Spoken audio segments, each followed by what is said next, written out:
Magandang araw po sa lahat ng mga taga-Tumana Good Seeds Mission Church. Good morning po. Tayo po ngayon ay narito sa home church ng Campo Family. Sa pangunguna ni Sister Beng, si Brother Ervin. So nandito po sila ngayon at nandito po tayo para sa ating home video recording. Sister Beng, kumusta po? Morning po, Pastora. Magputi naman po sa awa ng Panginoon. Amen. So, Sister Beng, last time, nung una tayo nag-home video record dito, kayo po ang leader. Ngayon po, sino po ang leader ngayon ng inyong home church? Ako pa rin po. Okay. So, pwede nyo po bang ipakilala ngayon sa atin? Nakita ko po may mga nadagdag na mga members. Pwede nyo po ba ipakilala lahat ng mga kasama natin dito ngayon? Good morning po. Papakilala ko po ang aming mga kasama sa aming home church. Ito po ang aking kapatid na Sister Neng Mandagan, si Eliza po, ang aking asawa, ibutin kong asawa, at si Brother Mel Sobito, si Sister Beverly, si Sister Mirasol, Mr. Bea, kanyang anak, at ang aking nag-iisang anak na si Joshua, at ang aking napaka-cute na pamangkin, at ang aking pamangkin na si DJ. Ayan. Palakpakan natin ang mga kasama. At may isa na lang po akong katanungan, Sister Beng. Ano po ang naitutulong ng ating home church sa home church ninyo dito sa family ninyo? Amen. Napakalaki po ng home church. Malaki po na tulong ng home church sa amin kasi di mag-worship po kami. Pero at the same time po, nag-church pa rin kami sa ating church, sa PGSMC. Tapos, pero po, pagkatapos dito, pwede pong binabalik-balikan pa po namin. Minsan umaga pa po, madaling araw, inaano na naman namin ulit kahit tapos na tayo sa church, kahit ano. Basta may mga time na nandun yung, alam ko na may ginagawa si Satan. I-on ko lang po yung USB, yung napapakinggan ko na po. At lagi po yun. Minsan po kay yung mga, din ni Pastor Lee, yun ang laking bagay po. At malaking tulong po yung home church. At saka yung mga natin, mga sinisend po sa ating message po. Napakalaking tulong po. Amen. Hindi po, Pastor Lee, sa idea po na maabot kaming lahat para sa ikalalago namin. Amen. Amen. So, malaki po talaga ang nagawa ng ating home church sa gitna ng kaguluhan ng mundong ito dahil sa pandemic nga po. So, tayo po ay patuloy na mag-home worship. Amen. At ngayon, ihanda na po natin mga kapatid yung ating puso para sambahin ang ating Panginoon. At nais ko lang pong ipakilala sa inyo ang ating mga kasama sa ating home video worship, especially ang ating music team. Ang ating lead singer ay walang iba kundi ang cute na si Ate Aubrey Mandagan. Ang ating naman pong videographer ay si Kuya Peter, walang iba. At syempre, tutulungan tayo ni Kuya DJ para sa pagtugtog ngayong araw na ito. Palakpakan po natin ang Panginoon. Binibigay ko na kay Ate Aubrey. Handa na po ba kayo magpuri sa ating Panginoon? Amen! Let's sing Kay Buti ng Diyos. Kay buti ng Diyos sa akin, kay buti ng Diyos, kay buti ng Diyos sa iyo. Kay buti ng Diyos, kay buti ng Diyos sa Kanya. Kay buti ng Diyos, kay buti ng Diyos sa lahat. Ipalakpak ang kamay at ating igaway. Sabayan mo ng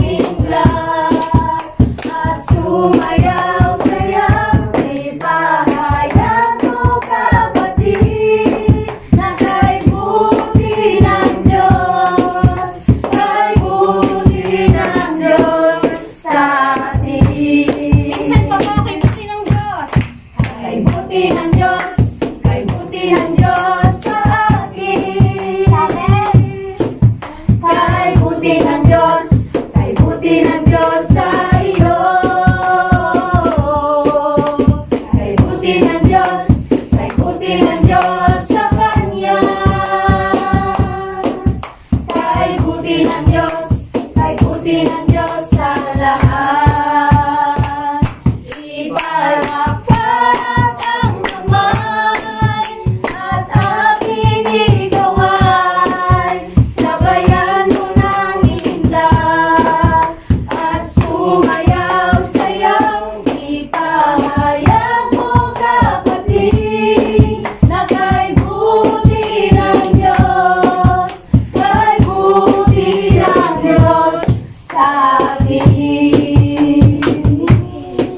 Ipalakpak ang kamay at ating igaway, sabayan mo ng indak at sumayaw sayaw. Ipahayag mo kapatid na kay buti ng Diyos, kay buti ng Diyos sa atin.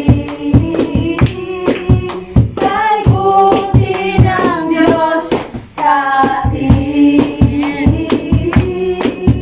Kay buti ng Diyos sa atin. Let's sing kataas-taasan. Amen. Taas-taas ang Diyos kami, nagpupuri sa'yo. Taas-taas ang Diyos kami, sumasamba sa'yo. Karapat-dapat kang tumanggap ng papuri at pasasalamat. Dakila ka, kataas-taas ang Diyos. Saan ka po? Taas-taas ang Diyos kami, nagpupuri sa'yo. Taas-taas ang Diyos kami, sumasamba sa'yo. Karapat-dapat kang tumanggap ng papuri at pasasalamat. Dakila ka, kataas-taas ang Diyos. Karapat-dapat. Karapat-dapat kang tumanggap ng papuri at pasasalamat. Dakila ka, kataas-taas ang Diyos. Dakila ka, kataas-taas ang Diyos. Dakila ka, kataas-taas ang Diyos. Patuloy po nating papurihan ang ating Panginoon. Sa pag-awit po natin ng awiting ito ay buuin po natin itong panalangin para mapapurihan ang ating Panginoon. Let's sing Pangako.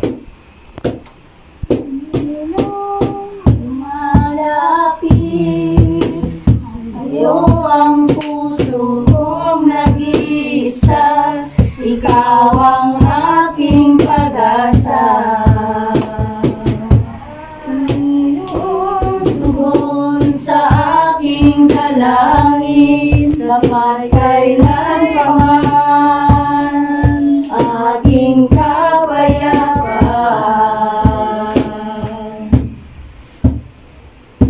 Pangako mo'y aking pangahawakan. Pangako mo ang tanging kong sandigan.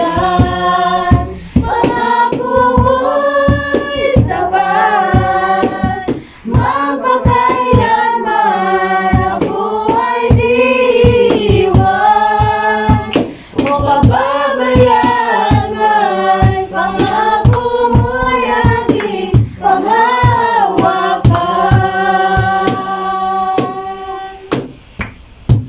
Panginoon, lumalapit sa'yo ang puso kong nag-iisa, ikaw ang aking pag-asa. Panginoon, tugon sa aking dalangin, tapat kailan pa man aking kapayapaan. Pangako mo'y aking panghahawakan. Pangako mo'y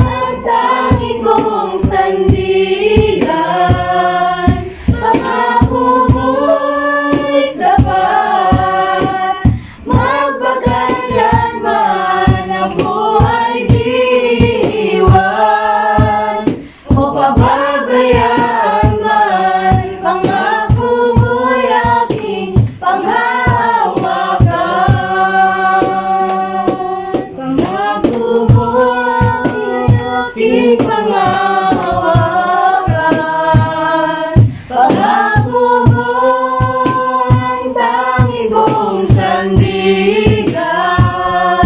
Pangako mo'y tapat, magpakailanman ako ay di iwan o pababayaan man. Pangako mo'y aking panghahawakan. Pangako mo'y aking panghahawakan. Pangako mo'y aking panghahawakan.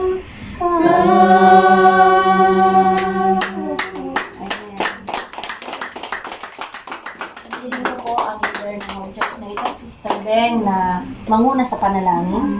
Panginoon, maraming salamat po, Panginoon, sa pribilehiyong ito, Panginoon, na ang aming church, ang aming bahay, Lord, ay maging home church, Father God. At salamat, Lord, aming Ama, na Ikaw ang Diyos na buhay na may plano nito, Panginoon. At Lord God, aming Ama, salamat, Lord, sa bawat isa na dinala mo sa lugar na ito, Panginoon, upang makarinig kami, Lord, ng iba na salita, Panginoon, aking Ama. Dalayan ko, Lord, aking Ama, ang aming senior pastor na maghahayag, Panginoon, ng iyong salita.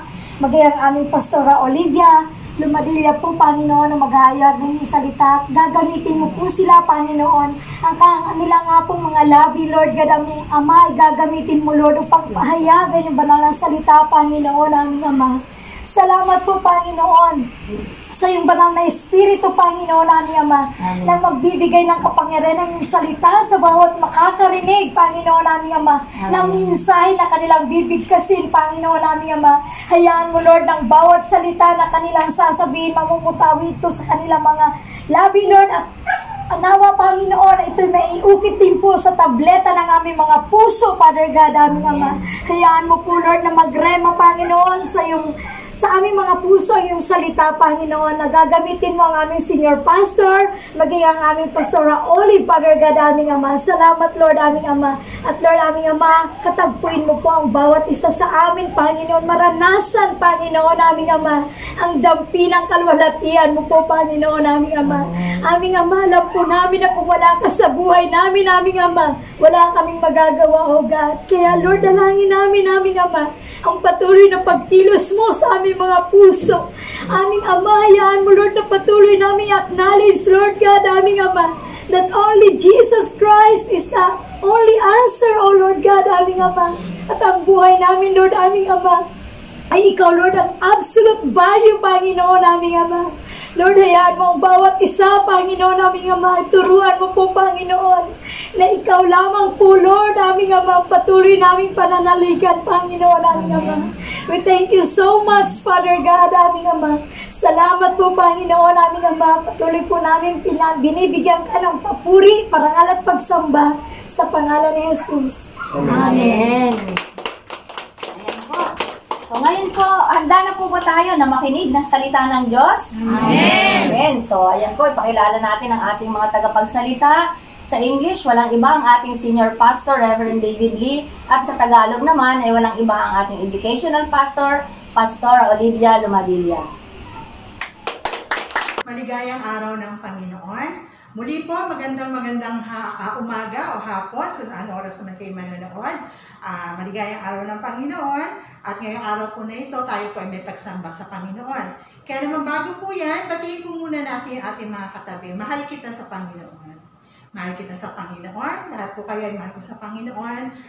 Kayo po na nandiyan sa inyong mga home church. So sa araw po na ito, ako po yung nakalaan na magbahagi ng salita ng Diyos.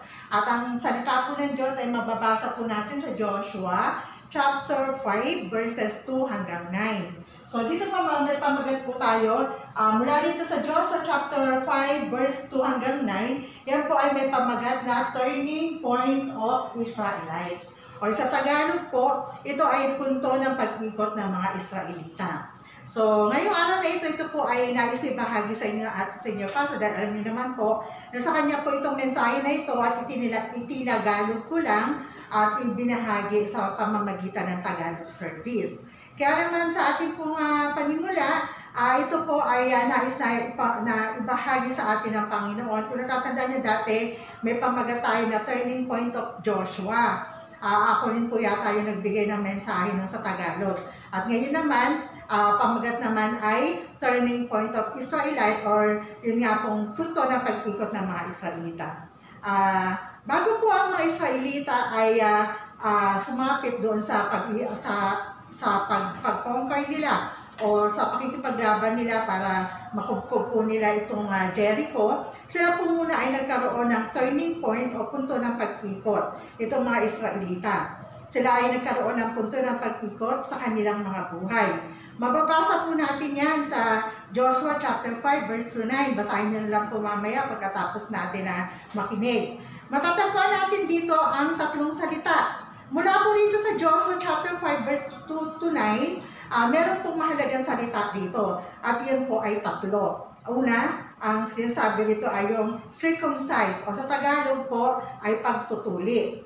Ang pangalawa po naman ay yung Passover, o yung sabi nga ay keep test o Passover, o kaya ay pananatili natin dito sa Passover. Pero ang Passover, tinatawag din po yun sa Tagalog na Pasko, kaya yan po kasi ay pista na idinaraos ng mga Israelita taon-taon bilang pag-alala sa Passover. At ito naman pong pangatlo na salita na matatagpuan natin dito sa Joshua chapter 5 verse 2 to 9 ay hubarin mo ang iyong sandalyas, o kaya sa English po ay take away or take off your sandals. Amen?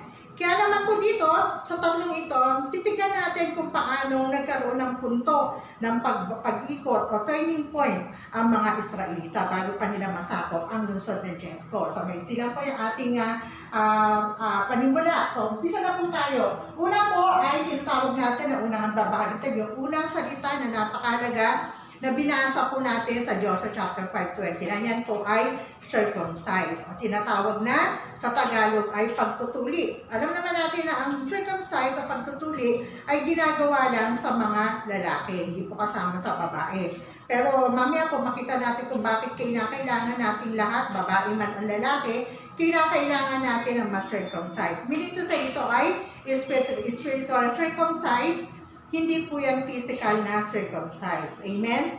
Sinasabi po sa Biblia, tuliin ang lahat ng lalaki sa lugar ng Gilgal. So, dun sa lugar ng Gilgal, yan po ay katabi, bago po dumating ng Jericho, yan po ay katabi ng Jericho. Mauna muna yung Gilgal. Kaya sinasabi, bago sila dumating doon sa lugar ng Jericho para sa paglalaban, sila muna ay binigyan ng kautusan ng Diyos, lalo na si Joshua. So, ano ba yung kahulugan ng circumcision?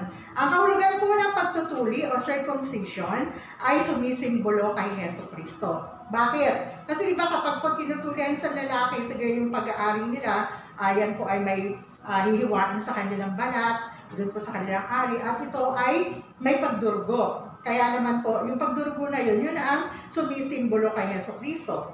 Ang pagtutuli ay sumisimbolo sa dugo ni Hesus Kristo. Kung gano'n, bakit si Hesus Kristo ay pumunta dito sa mundo at mamatay? Dahil po yan sa ating mga spiritual na problema. Ang lahat po ng tao dito sa mundo ay may tinatawag na fundamental problem, which means sa spiritual na problema na ipinagkaloob sa atin ni Satanas.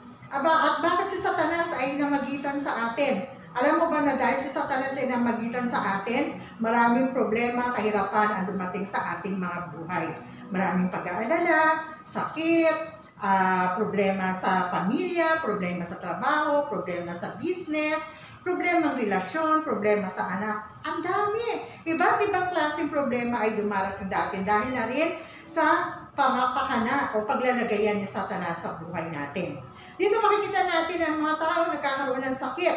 May anxiety, insomnia, at madaling magalit, madaling mapagod, marami pa. Dahil si Satanas ay namagitan sa kanilang mga buhay or sa atin. Ito ay natatagong problema at dahil dito, maraming nakikitang problema. Ano man nakikitang problema? Such as sa pag-aaral ng mga anak natin, sa trabaho natin, sa negosyo, at marami pang kaganapan ang dumating sa buhay ng mga tao. Bakit? sapagkat sila, ang kanilang ang kanilang pong estado, ang kanilang katauhan ay namumuhay na hindi kasama ang Diyos. Kasi, sinasabi po rito, dahil na rin sa pangunahing problema, fundamental problem, kapag ang ating estado sa katauhan ay namumuhay na kasama lagi ang Diyos, ang buhay po natin ay masaya at walang problema. Pero, dahil kapag ang Diyos na ang Espiritu ay kasama natin, wala tayong magiging problema. Pero dahil sa Genesis chapter 3:15, alam natin pangyayari na sina Eva at Adan ay namuhay dati kasama ang Diyos. Pero, nung si Satanas ay dumating sa kanilang buhay at sila ay nilinlang, sinasabi sa Biblia, iyon ay kasalanan. Amen? Ang paglinlang sa kanila ni Satanas at pagkakahiwalay kay Satanas, dahil nalinlang sila ay napahiwalay sa Diyos. At ang pagkakahiwalay sa Diyos, iyan ang kasalanan. Amen? At dahil dito, kaya naman tayo ay may pangunahing problema dahil tayo ay napahiwalay sa Diyos. Si Satanas ay namagitan sa atin. Kung tayo ay nagkaroon ng hindi nakikita, kaya naman tayo ay nagkaroon ng hindi nakikita at nakikitang problema. Kaya sinabi sa atin ng Diyos, sinasabi sa Genesis chapter 17:21, tuliin ang lahat ng lalaki. Kapag ang lalaki ay natuli, at sa oras na sila ay umiihi, di ba, pag pumunta sila sa CR, nakikita nila yung kanilang circumcision. Nakikita nila na once upon a time, or dahil sa kabilang buhay, may ganitong pagtutuli. At ano ang maaalala nila? Maaalala nila dapat si Jesucristo na nagpatulo ng dugo para sa ating lahat. Si Jesucristo ay nagpatulo ng dugo at namatay sa krus. Bakit? Para bayaran ang lahat ng kasalanan ng tao. At ang pangunahing problema natin ay mantas. Kapag tayo ay nag-aalala, hindi natin mapigilan ang pag-aalala. Patuloy tayo. We cannot control ourselves na mag-alala. Yan ay tinatawag na absolute na problema. Ibig sabihin, meron tayong absolute impossible life. Ito ay nagmula kay Satanas. Kaya ang ating buhay ay siguradong imposibleng buhay. Yung tinatawag nating absolute impossible life dati. Dahil tayo ay nilinlang ni Satanas at tayo ay kanyang hawak. Kaya naman iniligay niya sa atin ang absolute impossible life or imposibleng buhay. Ito ay nagmula kay Satanas. Kaya ang ating buhay ay siguradong imposibleng buhay. Amen? Ito ang dahilan kung bakit sinabi ng ating Diyos na ang lahat ay dapat na tuliin. Ito ang dahilan kung bakit sinabi na Diyos sa lahat ng tao doon sa Gilgal, dapat silang tuliin sapagkat ang Israelita na nagmula sa Egypto, sila ay namatay na nung sila ay dumaan sa disyerto at hindi na nila naalala ang kanilang kasunduan.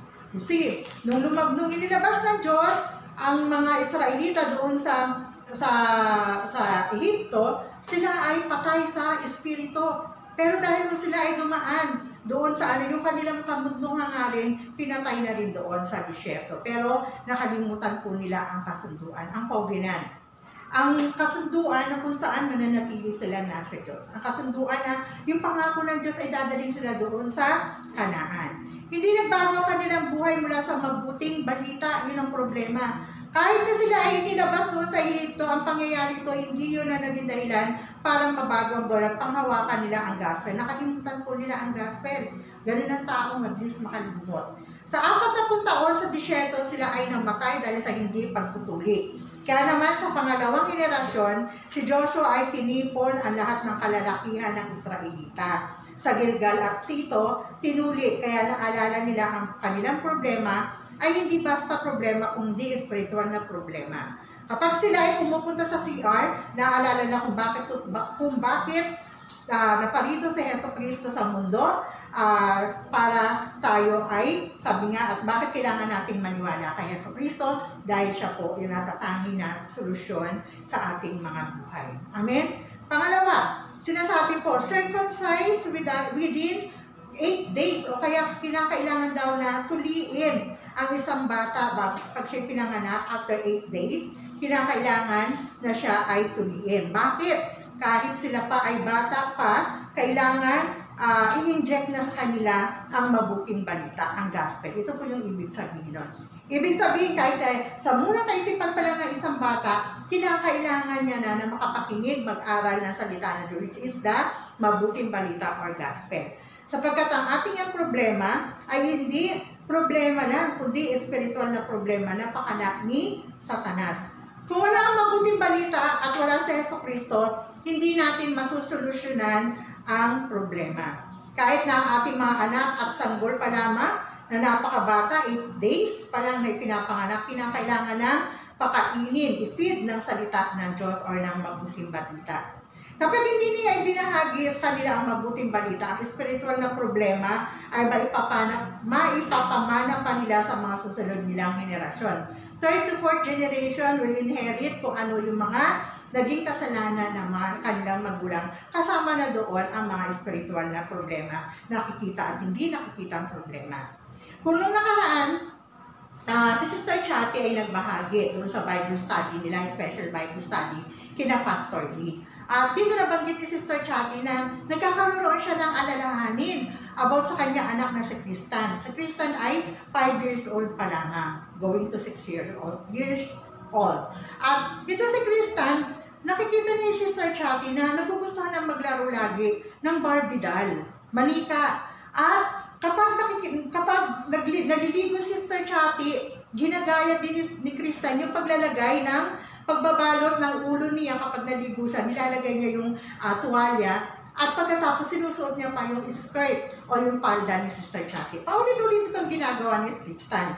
At ito'y binahagi ni Pastor Freddy rin kay Pastor Lee. At sinabi nga ni Pastor Lee, then open the Bible study. Kasi nalaman ni Pastor Lee na sa linya ng pamilya ni Pastor Freddy sa kanyang ina, sa linya ng kanyang ina, may mga kaso pala na may mga kamag-anak silang bakla or yun nga, gay. So dito nakita ni Pastor Lee yung pwedeng ipamana, ma-inherit kay Kristan. Kaya sabi po ni Pastor Lee kay Pastor Freddy na siya ay magbukas ng Bible study sa kanilang pamilya, kay Chatty, kay Kristan at sa kanya.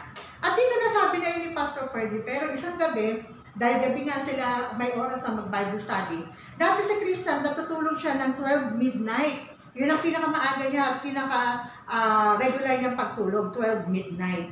Pero nung sinabi ni Pastor Freddy na magkakaroon sila ng Bible study, agad-agad, napakaaga, parang 8 o'clock pa lang or 9 o'clock, nakatulog na si Kristan. So hindi sila nakapag-Bible study.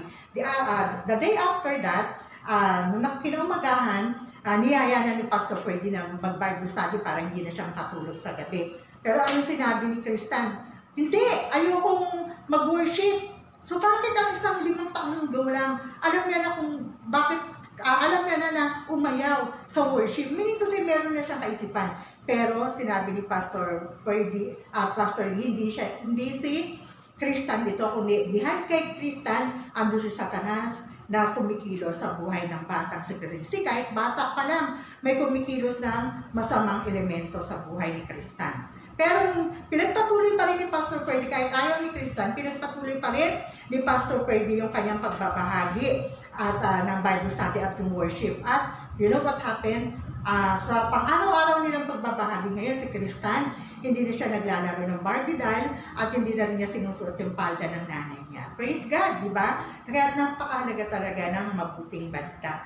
Kaya naman dito, ng oras na yun lumayas sa katauhan ang kadiliman na lumulukod kay Kristan, who is Satan. Amen? Ngayon si Kristan ay hindi na naglalaro daw ng manika at hindi na nagsusuot ng palda ng kanyang nanay. Kaya mga mahal na miyembro, kinakailangan natin i-inject, ituro, ilagay, isaksak, no? Pag sinabing inject, isaksak ng malalim ang salita ng Diyos, yung mabuting balita sa ating mga anak. Mula pagkasilang, after 8 years old, or 8 days, mula pagkabata pa nila. Kaya mga tatay at nanay, kapag alam mo na ang importansya ng mabuting balita ay pinaka-importante at alam mo na ang problema mo ay spiritual na problema na ibinigay ni Satanas at ang solusyon ay natatanging solusyon which is the gospel at tanging si Jesucristo lamang, ikaw ay magbabahagi ng salita ng Diyos. Diba?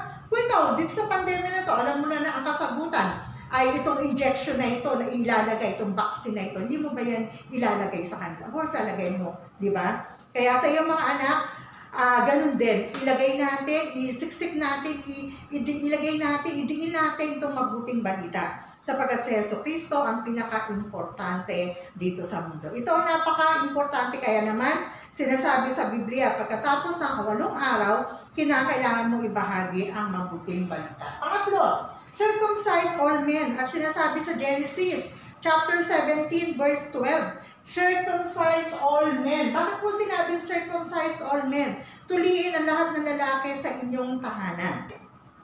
Ang mga alipin, ang sa pamilihan na binili mo, at ang mga banyaga, lahat ng lalaki, sinasabi sa Biblia na sila ay dapat na ma-circumcise o tutuliin. Bakit? Hindi sinasabi dito, ibigay lamang sa mga importanteng tao, special person, no, hindi lang yun. Sa isang may sakit ba o ilang nangangailangan lamang ito? Hindi. Lahat ng tao sa mundo ay kailangan ng mabuting balita. Ikaw at ako, kailangan natin ng mabuting balita. Lalaki at babae. Hindi lang po dito sinasabi na circumcise all men. Kasi noong araw, binibilang lang po, noong Old Testament, binibilang lang po kasi ang bilang ng mga lalaki. Pero nowadays, babae at lalaki, kinakailangan circumcise their heart, their spirit, and mind. Amen? Mula tayo na ipinanganak, tayo ay may mga pangunahing problema. Naging makasalanan at naging makasalanan at bihag ni Satanas. Kaya naman ang lahat ng tao sa mundo ay may spiritual na problema. Ang tatay mo at ang nanay mo, anak, kapatid at kapitbahay, kamag-anak, sila ay may spiritual na problema. Kung hindi kay Jesucristo, hindi nila ito masusolusyonan. Bakit?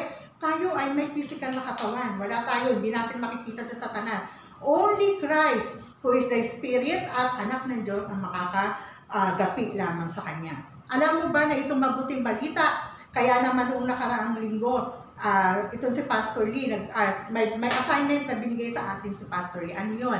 Diba sinabi niya, kung meron ka 5 minuto hanggang 10 minuto, ibahagi mo kung sino man ang kasama mo, kung sino man ang nakaharap mo, o kung sino man ang nakatagpo mo, ibahagi mo raw ang salita ng Diyos kahit lamang sa 5 hanggang 10 minuto.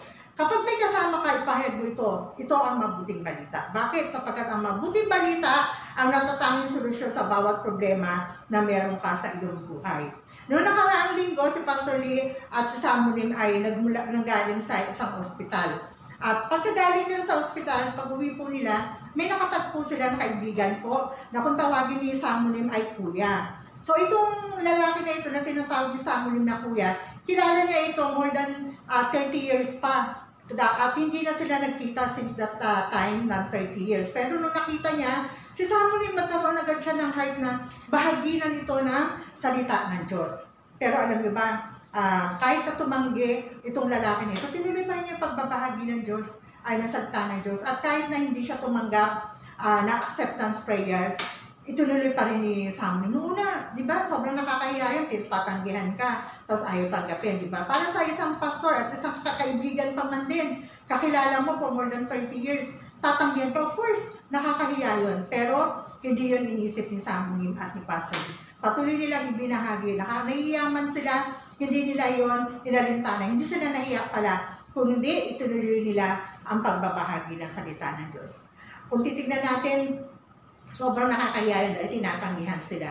Pero ang lahat ng tao sa mundo ay may spiritual na problema. At isa yun sa tao na ito na meron siya spiritual na problema, kaya tinatanggihan niya. Kaya itinuloy ni Pastor at ni Samuel.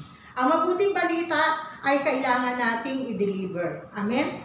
Nagnanais ang ating senior pastor para sa lahat ng ating miyembro na ibahagi ang mabuting balita kung sino man inyong makakatagpo kahit sa 5 hanggang 10 minuto lamang. Pang-apat, ano sinasabi sa pang-apat? Take away your shamefulness. Ano daw yun? Tanggalin lahat ng kahihiyan. Ano yun, no? Ang lahat ng kahihiyan doon sa Egypto na tinanggap ng mga Israelita. Alam niyo ba na Israelita ay namumuhay sa Egypto at ang kanilang estado ay bilang mga alipin. Sila ay nagtatrabaho ng walang bayad pero ang binabayad lang sa kanila ay libreng pagkain. Sila ay anak o alipin ni Satanas doon sa lugar ng Egypto at maraming kahiyan, mahirap ang kanilang naranasan. Pero noong sila ay tinuli, ang kanilang buhay ay nagbago. Kapag tayo ay nagkaroon ng spiritual na pagtutuli, ang buhay natin ay mababago. Ikaw ay magiging anak ng Diyos. Sa lumang tipan, Ito ay tinatawag na circumcision pero sa bagong tipan, tinatawag na natin itong pagbibinyag o baptism. Kaya naman sa ating simbahan, tayo ay may baptism ceremony. Ang ginagawa natin, di ba? Pumupunta tayo sa resorts at inilulubog natin doon sa tubig o sa swimming pool. Magmula ulo, paa hanggang ulo, kahit isang hibla ng buhok, kailangan nakalubog. Bakit? Ito ay nagsisimbolo na tayo ay namatay kasama ni Jesus. At nung tayo umahon doon sa tubig, nag-immerse sa tubig, tayo ay umahon doon ng muling pagkabuhay. That's why tinatawag tayong born again Christian. Wala na yung lumang pagkatao natin, na alipin na Satanas, kundi tayo ay may bagong buhay dahil kay Hesus Kristo. Ibig sabihin yun ang pagbibinyag na tumanggap ka ng kaligtasan. Kapag ikaw ay bininyagan doon sa tubig, ibig sabihin tumanggap ka ng kaligtasan. Panglima naman, ano sinasabi? Trust in God. Napakahalaga po na tayo ay nagtitiwala sa ating Diyos. Ngayon, ano ibig sabihin na i-circumcise ang lahat ng tao sa Gilgal? Ibig sabihin, trust in God, magtiwala sa Diyos. Alam niyo ba na ang Gilgal ay malapit sa lungsod ng Jericho? At bakit ang Diyos ay nagsabi na sila ay i-circumcise lahat? Pagkatapos na sila ay tuluin, sila ay nagpahinga. Di ba kapag isang lalaki, kapag kahit isang bata o teenager, kapag siya ay tinuli, isang linggo dahil sariwa pa yung dugo, hindi siya nagkikilos, nakahiga lang siya, pag kumilo siya konti, kumikirot yun. Kaya naman, isang linggo silang nakahiga. Wala silang lakas at sila ay lahat nakahiga lamang sa loob ng isang linggo. At itong mga tao dun sa Jericho, ang mga sundalo ng Jericho, kung nalaman ito, pwede silang lusubin. Amen, kubkubin. At pagsasaksakin sila ng kanilang mga sandata, javelin, at saka itong mga espada. Pero ano ang pakikipaglaban? Hindi ito para sa atin. Kahit na kailangan nila pumunta sa Jericho, andun na sila katabi noon, Gilgal. Nagpatuli pa sila. Di ano mangyari, di ba? Pero ibig sabihin nun, sila ay nagtitiwala sa Diyos. Ano man ang pinagkaloob sa kanilang commandment ng Diyos, utos ng Diyos, sinunod nila. Bakit? Kasi nagtitiwala sa Diyos. Ang lahat ay nagmula sa ating Diyos, hindi sa iyo. Ang pakikipaglaban ay hindi sa iyo, kung hindi sa ating Diyos. Ang lahat ay nagmula sa ating Diyos. Kaya naman, ang kalakasan, ito ay nagmumula sa ating Diyos. Ang negosyo mo, trabaho, anak at asawa, hindi mo sila kayang protektahan. Ang ganang sa iyo lamang. Kung nagdadal sa sarili mo, hindi mo sila kayang protektahan. Hindi tayo magtatagumpay. Ito ay nasa Diyos lamang. So that, ang circumcise ay nangangahulugan ng pagtitiwala sa Diyos. Amen? Kapag ikaw circumcise, ibig sabihin nagtitiwala ka sa Diyos. Bahala ka na sa akin. Lord, bahala ka na sa akin. Kung ano man ang mangyari sa akin, mapatay man ako dito, okay lang kasi tinanggap na kita, may kaligtasan ako. Amen? Kaya naman, lahat ay nakasalalay sa Diyos, tagumpay man o kabiguan. Patay o buhay, ito'y nakasalalay sa ating Diyos. Kaya naman, ang circumcision o pagtutuloy ay naganap sa lugar ng Gilgal. Ang kabuuan nito ay pagtitiwala sa Diyos ng 100%. Ang pangalawa, ito na ang pangalawa, pangalan natin, keep test of Passover. Meaning to say, kinakailangan daw na panatilihin natin ang Pasko or Passover. Ano ba yung Passover? So dito makikita natin ang meaning ng Passover. Ang kahulugan ng Passover ay urina na dahilan ito'y Passover. Kumbaga, ang isang bahay na kung saan yan, di ba? Ito ay mga bahay-bahay yan. Kapag ito ay merong blood of Christ at ito ay wala, itong angel of death, lalagpasan ito. Pero kapag ito ay wala, ito pupunta siya dito at dito papatayin niya yung mga nakatira dito. Ibig sabihin, walang blood of Jesus Christ. Amen? Kapag isang anghel nakamatay, nakita ang pinto ng isang tahanan na may marka ng dugo, isang tupa, kaya ito lalagpasan. No? Ibig sabihin, ito ay pista ng Pasko or Passover. Ito ang kahulugan nito, spiritual na kahulugan, kaligtasan. Amen? Salvation. Kung tayo ay may dugo ni Yesu Kristo, ikaw ay maliligtas. Pero kung wala, I'm sorry to say, ikaw ay mamamatay. Amen? Ang mga Israelita ay nakatira sa Ehipto. Itong Ehipto na ito ay kaharian ni Satanas. Amen? Ang mga taga-Israelita ay namumuhay sa kaharian ni Satanas ng 400 taon. Subalit ang Diyos ay nag-utos ng seremonya ng pagpapahid ng dugo ng tupa sa pintuan kung dadaan ang anghel ng kamatayan, kung meron silang dugo ng tupa o dugo ni Jesucristo na sinisimbolo nito, hindi sila mamamatay at sila ay lalagpasan. Amen? Hindi niya tinitignan, ang Diyos, hindi tayo tinitignan. Itong anghel na ito, hindi niya tinitignan ano ang estado ng buhay na nakatira doon sa bahay ngayon. Meron mang moral, wala mang moral, makasalanan man, bad or good, mayaman ka man, may pataas sa pinag-aralan, maganda ka, pangit, matangkad, hindi ito ang tinitignan sa iyo ng Diyos. Tinignan niya ay iisa lang, yung sign ng dugo ni Kristo. Kapag may dugo ka ni Kristo, ibig sabihin, ikaw ay may kaligtasan. Amen? Kaya naman namin minamahal na kapatid, ito ay dugo, ang sign na kung saan ang dugo ang ilalaktawan ng anghel ng kamatayan. Amen. Kaya ibig sabihin, ang Passover, ito ay kaligtasan. Ibig sabihin, kung ikaw ay ligtas na kay Satanas, ligtas ka sa impyerno. Amen. Ang mga Israelita ay naging makasalanan at sila ay belong kay Satanas. Si Satanas ay binihag ang kanilang puso at isip dahil sa kasalanan. Si Satanas ay binihag ang kanilang katawan at upang patawarin lahat ng kasalanan, si Jesucristo ay namatay sa krus para bayaran ang lahat ng kasalanan ng tao. At tayo ay ligtas na kay Satanas. Nakawala na tayo kay Satanas at sa kapalaran na ibinigay niya sa atin.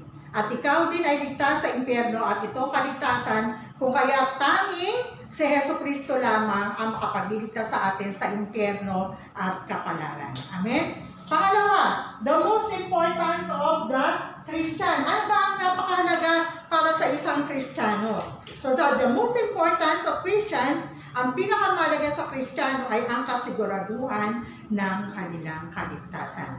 Sigurado ka na ba? Di kayo may kaligtasan, kapatid.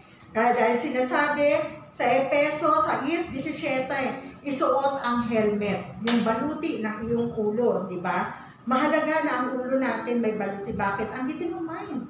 Napakalaga ng ating ulo. Kaya nga, di ba, kapag nagmumotorsiklo, kinakailangan sumuot ang helmet. Ganon din sa ating mga Kristiyano. Kailangan suot mo ang helmet ng kaligtasan. Ang helmet ay upang protektahan ang ating ulo na napaka-importante. Ang ating isip, kapag ang kaligtasan ay nawasak, ang lahat ay mawawasak. Amen. Si Satanas ay lilinlangin ka. Bakit ka nagkasala? Paano ka nagkasala? Ganito ang ilalagay ni Satanas sa isipan mo. Amen. Sasabihin sa inyo ng mga tao, makasalanan ka. Bakit ka pumunta ng simbahan? Dapat ka bang pumunta ng simbahan? Yan ang isasaksak sa iyo ni Satanas. Dahil si Satanas ay mapanlinlang na hinilala. Amen. Ang mga minamahal na miyembro, kinakailangan natin baguhin ang ating espiritual na estado. Ang Diyos ay kasama natin palagi. Kapag tayo ay nasa Kanya, tayo ay magiging masaya palagi. Maganda ang ating negosyo, hindi tayo magiging masaya. Hindi tayo magiging masaya dahil sa maganda negosyo mo, hindi dahil sa ating mga anak, hindi maayos ang kalagayan ng buhay, hindi rin dahil sa maganda ang ating negosyo. Hindi mahalaga kung ano man meron tayo sa buhay, kaya tayo masaya. Ang kaligayahan ay matatagpuan lang natin kapag kasama natin ang Diyos. Amen? Sa pangatlo, sinasabi po dyan, spiritual fighting. Ang ating pong pakikipaglaban ay hindi physical, kundi isang spiritual na pakikipagdigma o pakikipaglaban. At dahil sa pista ng Passover, ang Diyos ay nagbigay sa atin ng aral. Anong lesson yung naaral natin dito? Ito ay spiritual fighting. Amen? Pakikilabang spiritual. Ito spiritual na pakikipaglaban. Ang pakikipaglaban sa Jericho ay hindi physical, kundi pakikipaglaban. Ito ay spiritual na labanan. Sinasabi sa Efeso, Kapitulo 6, versikulo 12. Ang ating pakikipaglaban ay hindi laban sa laman at dugo. Hindi ang iyong kasamahan sa simbahan, hindi kaibigan, hindi yung mga pumupunta sa simbahan o nakakasulubong mo sa labas ng simbahan o kung saan ka man pumunta. Hindi sila ang object o bagay ng pakikipaglaban. Ito ay si Satanas, demonyo, diablo na kumikilos sa likod ng mga tao na ito. Siguro last year, mga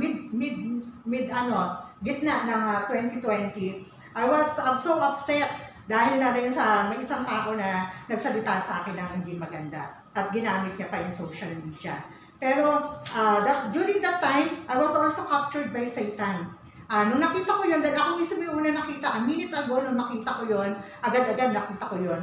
So, alam ko na yung tao na yung may galit sa akin, kaya alam ko na ako yung kanyang pinaparinggan. At sinabi niya kasi doon na, huwag ka na umasa, hindi ka na babalikan ng iyong asawa dahil matanda ka na. Yun ang sinabi, sobrang upset ako. Ilang buwan na hindi ko yun sila pinuntahan, ilang buwan, hindi ko sila kinakausap. Lahat ng pamilya niya, inuwasan ko, binlock ko sila sa Facebook para hindi na ako makatanggap ng ganong pananakit. Yun po kasi yung pag-iwas ko. So, yun po, iniwasan ko sila at unti-unti, sumasama yung loob ko. Pero habang unti-unti sumasama ko, nakikinig ako ng salita ng Diyos. May Bible study kay Pastor Lee, 3 beses sa isang linggo. Nagba-Bible study ako sa mga member ko at nag-aaral ako sa CLE. Lahat na ito tumitimo sa isip ko at na-realize ko, hindi ito ang tao na ito nagsalita sa akin ng masakit. Behind of him, meron Satanas na kumikilos sa kanya. Yung tignan niyo po, yung po yung na-realize ko, that's why unti-unti nag-subside yung galit ko, yung galit ko. At ngayon, nag-uusap naman na po kami. At sabi nga rito, tignan mo na lang ang libro ni Job. Ang libro ng Job, itong mga Chaldeans at Midianites, ay nagnakaw ng lahat ng pag-aari ni Job. Donkey, asno, mga mamahaling hayop, baka, marami pa, kabayo, kung ano-ano pang mga kayamanan ni Job. Napakalaki ng kayamanan niya. Ito ay ninakaw ng Midianites at Chaldeans. Pero sa likod ng mga magnanakaw na iyon, ay kumikilos si Satanas. Kung titignan mo ito ay problema, beyond of that problem ay kumikilos ang gawa ng kalaban sa buhay ni Job. Gawin din po sa akin before. Lahat ng problema ay nanggaling kay Satanas. Sakit, trabaho, problema, asawa, lahat ng ito ay isa ang pinagmulan. Ito ay spiritual na problema na kailangan ng spiritual na pakikipaglaban. Huwag natin sila labanan by physical. Huwag natin sila balikan ng mga masasakit na salita. Kung tumanggap ka ng mga pangit na salita, bigyan mo sila ng magandang salita. Amen? Mga miyembro, huwag kang mahulog sa kasalanan. Lalo-lalo na ang mga Pilipino, sabi ni Pastor Lee, maraming spiritual na sugat. Spiritual wound. Masyadong maramdamin, emotional, kapag may umiiyak, sila rin ay iiyak. In my case, ang daming ganyan. Best friend ko, ganyan, kapag nagkukwento ako sa kanya, dito sa church, best friend ko, si Juliet Villafuerte, magkukwento pa na ako sa kanya, di pa, naluluha-luha pa na ako, pero siya, tumutulo na yung luha niya, nakikiiyak siya sa akin. Ganun ang mga tao, emotional. Amen? At syempre, dahil mahal ka nila. Masyadong maramdamin, kapag umiiyak sila, ay umiiyak din ikaw. Maganda pero minsan hindi maganda.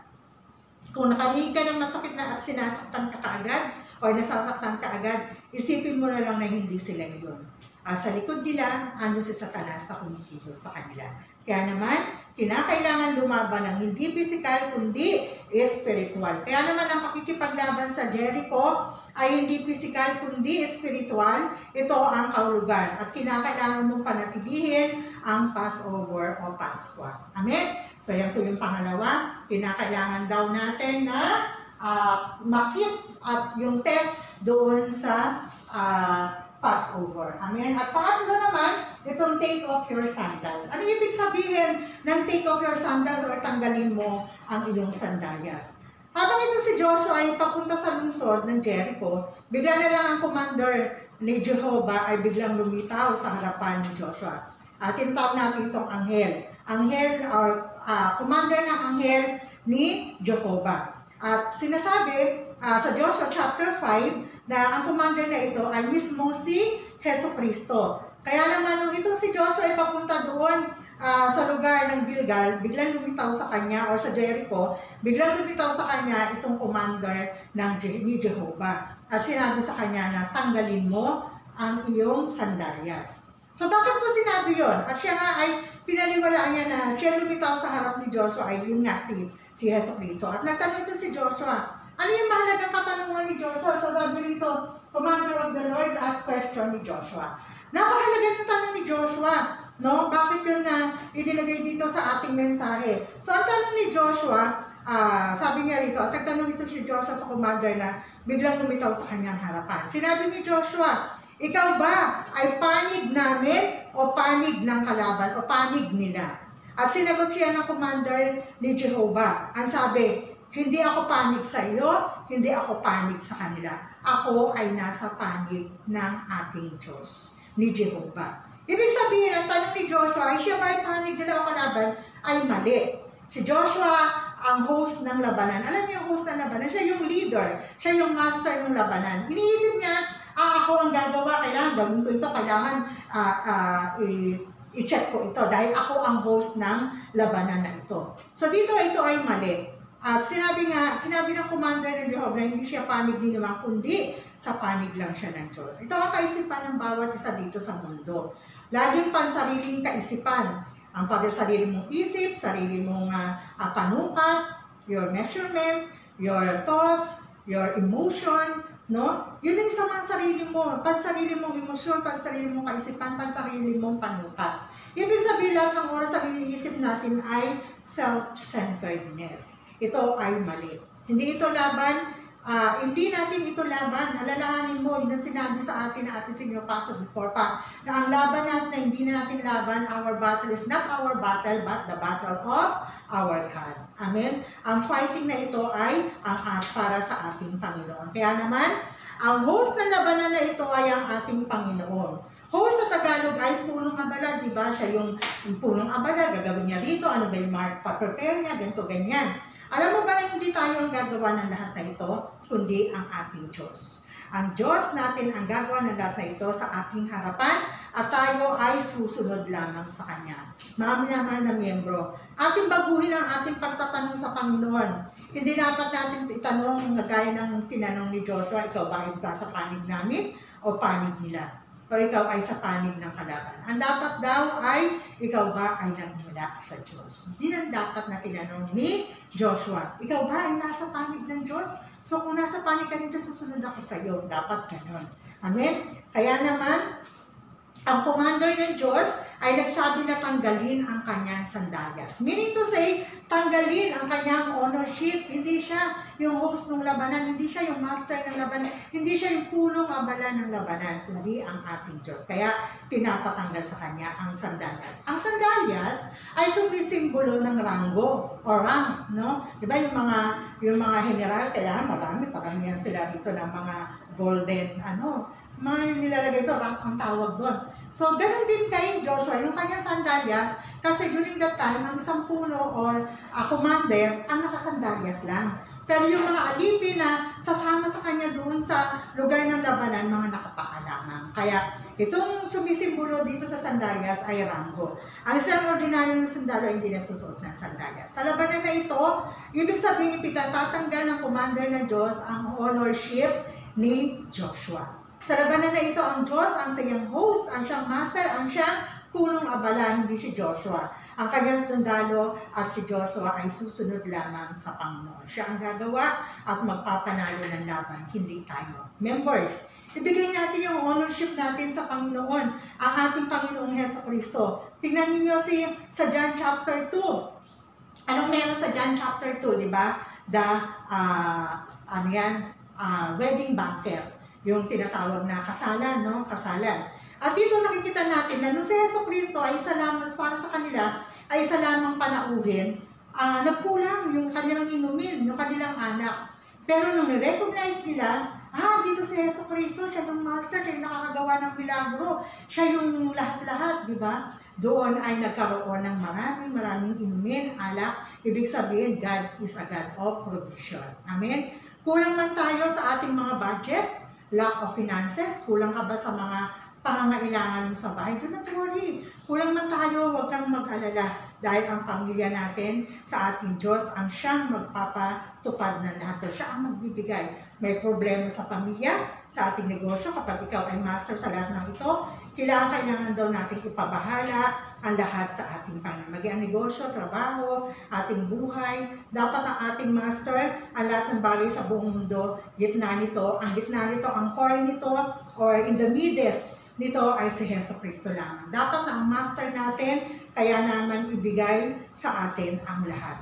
At ibigay natin yung upuan, our seat, the throne of Jesus Christ. Amen? Kaya naman, mga minamahal na miyembro, kailangan natin tanggalin ang ating sandalyas na ang ibig sabihin ay baguhin mo ang iyong ownership. Hindi ikaw ang masusunod. Ang owner ng iyong buhay ay si Jesucristo. Ng iyong buhay, Di ba? The ownership of you, ng pamilya mo, ng asawa mo, anak mo, pamilya, negosyo, trabaho, is only Jesus Christ. Ibig sabihin, kinakailangan mong palitan. Amen? Self-centeredness, my self-centeredness to God-centeredness. Hindi na ikaw ang namumuhay sa buhay mo, kundi ang Panginoon. Kaya naman mga miyembro, kung kailangan natin tanggalin ang ating sandalyas, tanggalin natin. Ang ibig sabihin, magpasakop ka sa Diyos. Wala kang magagawa kung hindi iaalaw ng Panginoon sa buhay mo. Baguhin mo ang ownership ng buhay kung dating ikaw ay sumusunod sa sarili mo lang, gawin natin sumunod tayo sa Panginoon. Maging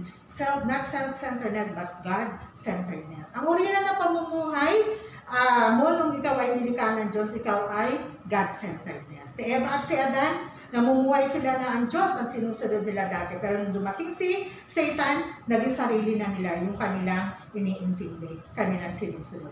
So, balit pagkatapos magkaroon ng corruption, yan, tinatawag na corruption yun, ang tao ay namuhay sa self-centeredness. Tayo ay naging owner ng ating sarili. Ikaw ang mag-aari ng sarili mo, ng buhay mo. Mali ito. Kinakailangan ibalik mo ang ownership, pagmamayari ng Diyos sa atin. Ang pagtatanggal na isang sandalyas ay nangangahulugan ng responsibilidad. Amen? Ibig sabihin, tanggalin mo yung responsibilidad sa iyong sarili. Ikaw wala ng responsibilidad magmula ngayon. Lahat ng responsibilidad ay tanging nasa ating Diyos. Hindi naman sinasabi ito maging tamad ka na. Of course, kailangan mong gumawa. Pero, gumagawa ka ayon sa nais ng Diyos. Hindi lang sarili mo kasi. That's why, yung like ko po sinasabi, inquire everything to God. Itanong mo muna sa Panginoon, tama ba ito? Gawa ba ito? Tama ba itong ginagawa ko? Ibig sabihin lahat, ibahala mo sa Kanya. Amen? Ang pagtatanggal ng iyong sandalyas ay nangangahulugan ng pagtatanggal ng responsibilidad. Hindi mahalaga kung hindi sila nakapag-aral ang iyong mga anak. Hindi mahalaga kung sila ay nalululong sa ML. Ang mahalaga ay bayaan sila kung nanonood sila ng ML. Pero andun ka na, nanalangin ka sa kanila, nag-aral ka ng salita, i-feed mo sila ng salita ng Diyos. And then sabihin mo sa sarili mo, Lord, hindi ko ito anak, hindi ko sila responsibilidad. Ito ay responsibilidad mo. Dahil ako ay caretaker lang, ikaw ang tunay na nagmamayari sa akin, ang Diyos ay magpo-provide sa kanila.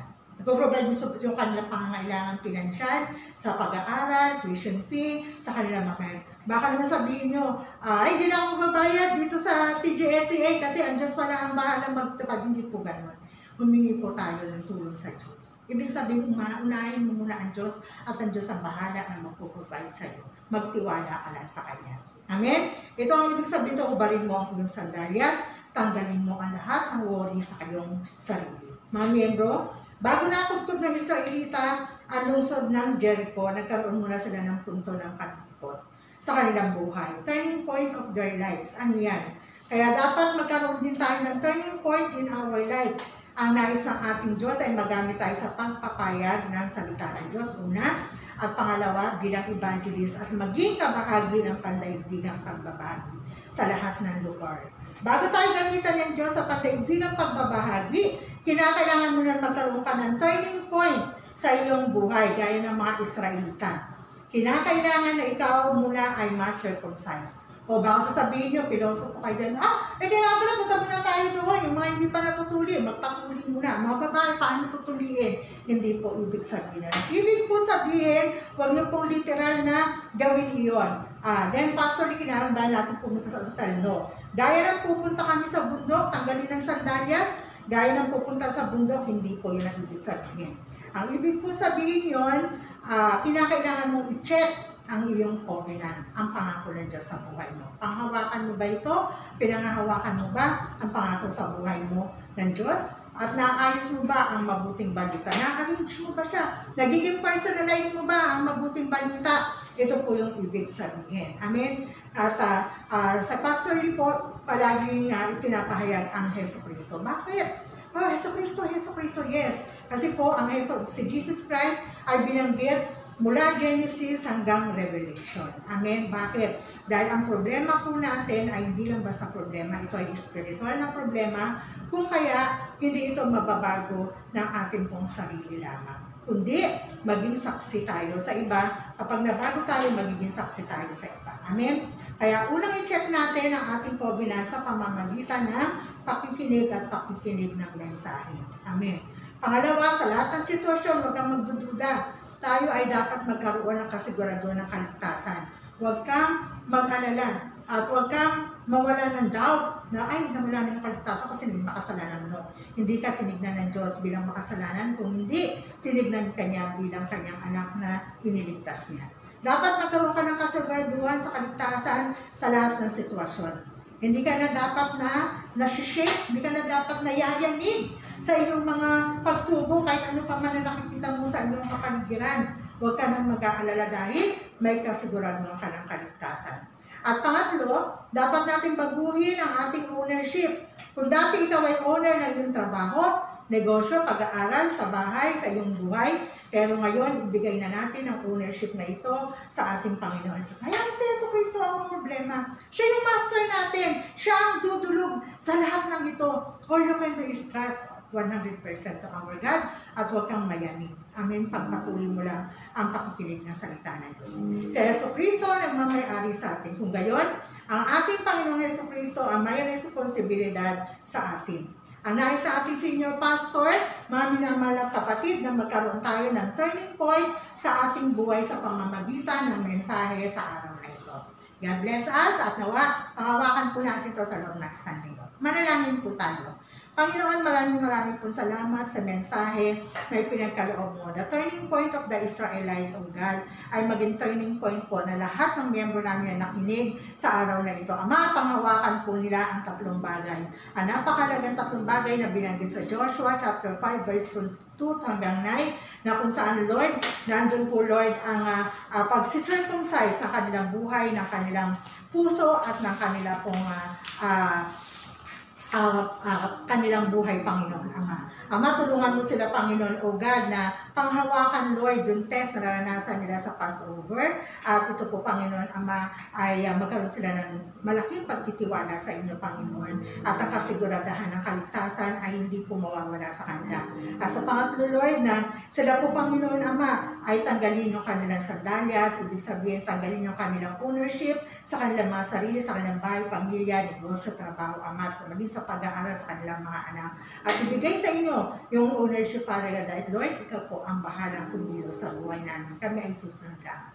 Amang maraming po salamat sa oras na ito. Alalahanin mo rin ang aming senior pastor na nasa quarantine period, maging si Samunim, nawa malagpasan po nito, and after 14 days, makita po namin siya. Bless family pastor namin, Ama, at i-bless mo rin po si Samunim. Patuloy, Lord, na kami naghintay sa kanilang mga pagbabalik, Panginoon, at may makita ko kami na mabigis tulong namin muli ang ginawa sa buhay nila ng aming Diyos at maging malakas kami doon sa pananampalataya. Salamat din, Ama, kapag gamit mo sa akin. We give you back all the praises and all the glory, Father God, in the mighty name of our Lord Jesus Christ we pray.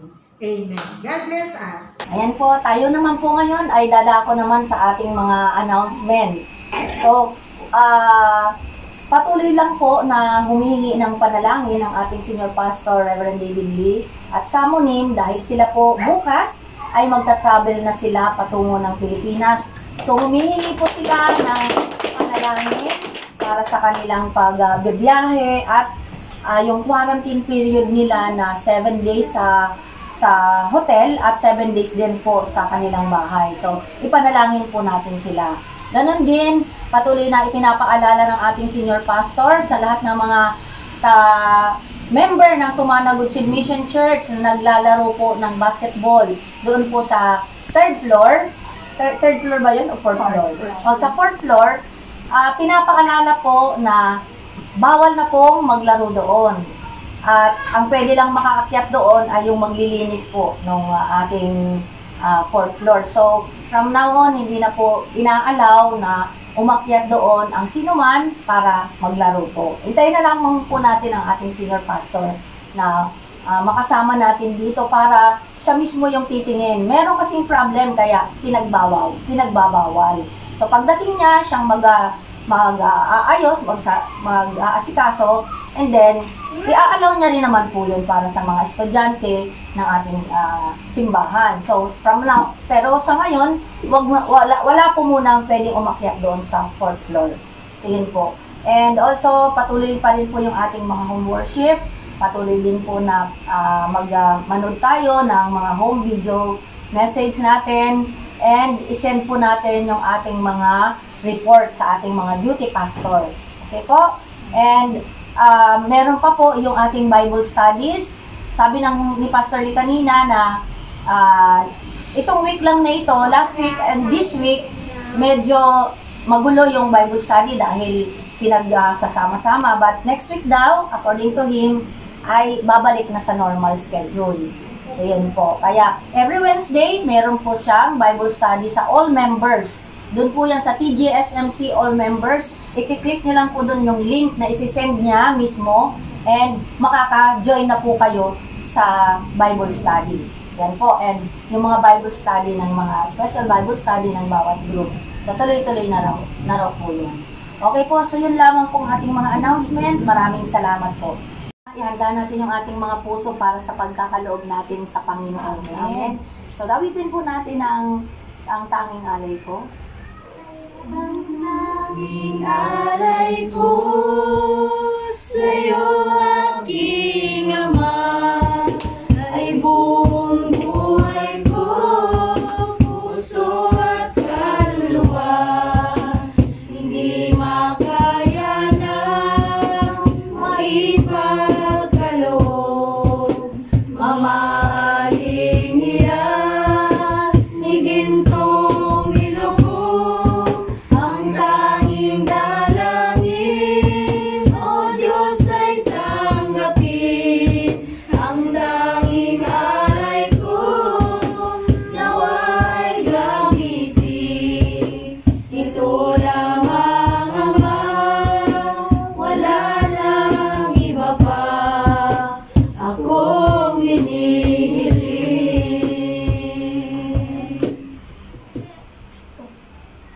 Tayo po ay manalangin. Ang maraming Diyos na makapangyarihan sa lahat ng mga sa umagang ito. Salamat po o Diyos sa pagsasama-sama namin, Ama, upang tayo ng inyong salita, Panginoon. Dakilang Diyos, salamat po, Panginoon, sa mga tao, Panginoon, na nagbigay ng inyong ikapot handog, Panginoon, para sa inyong banal na tahanan, Panginoon. Pagpalain mo po, Panginoon, ang bawat isa. Ano man namang mga gawain, Panginoon, ay patuloy mo po, Panginoon, pagpapalat-iingatan, Panginoon, ang aming pong mission, Panginoon, na patuloy, Panginoon, na mga salating ito, Panginoon, ay magamit, Panginoon, para sa Ebanghelyo, Panginoon, sa amin po amang Panginoon, mga pastor at amin pong Reverend David Lee, Panginoon, ay sasamahan po ninyo, Panginoon, sa kanilang mission, Panginoon. Marami pong salamat, Panginoon, sa umagang ito, na sa amin po ang Panginoong paggawa. Kayo, Panginoon, mapasalamat, mapapurihan, Panginoon, sa bawat isa, Panginoon. Ito po, Panginoon, namin dalangin sa pangalan ni Jesus. Amen. Amen. Sige po, manatili po tayong nakatayo at awitin po natin ang give thanks. Give thanks with a grateful heart. Give thanks to the Holy One. Give thanks because He's given Jesus Christ, His Son. Give thanks.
Let us bow down our head and then pray to our God.